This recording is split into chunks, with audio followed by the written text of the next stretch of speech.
How to send MailChimp email to one person. So first, go to your MailChimp dashboard. Next is just click on create. After that, choose among these three. So let's say, since we're going to send an email, let's just click on design email under regular email.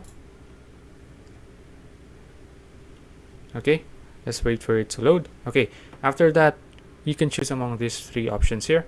So let's say I want to use a template that MailChimp has. So I'll choose basic layout, click on it.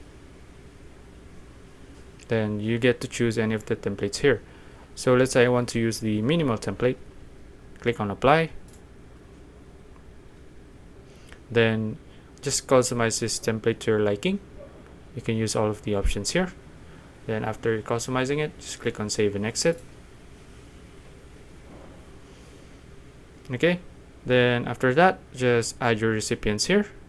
You can also add your subject, and you can customize whether you want to send it now or later. So if you want to send it now, just click on send, and you're done. You can send your email to one person. So if you found this video useful, please like and subscribe for more videos like this. See you in the next one.